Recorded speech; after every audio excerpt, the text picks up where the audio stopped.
2026ရောက်ဖို့တလတောင်မလိုတော့ပါဘူး။ဘာရင်မဟုတ်2020ကလည်း9နှစ်ကြာသွားခဲ့ပါပြီ။ဒီကြားထဲမှာအရာရာပြောင်းလဲနေခဲ့ပါတယ်။တယောက်နဲ့တယောက်ကြုံခဲ့ရတာတွေကတော့တူကြမ်းမှတူကြမှာပါ။တချို့ရဲ့ဘဝတွေကပြောင်းဆက်အောင်ပြောင်းလဲသွားကြပါတယ်။တချို့ကတော့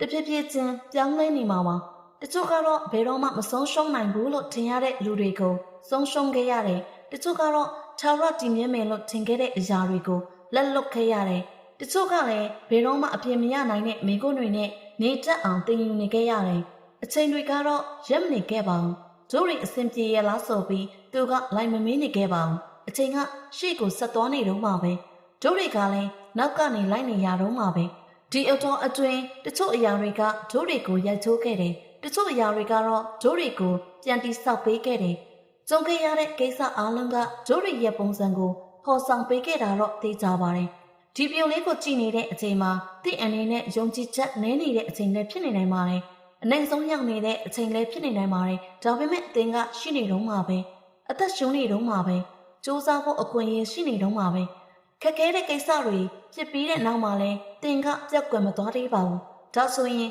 သင်ကဆက်ပြီးကြီးထွားလာတယ်ဆိုတာသိကြပါတယ်။အဓိကကလာမယ့်အချိန်တွေကိုခွန်အားအသစ်တွေနဲ့ရင်ဆိုင်ဖို့ပါပဲ။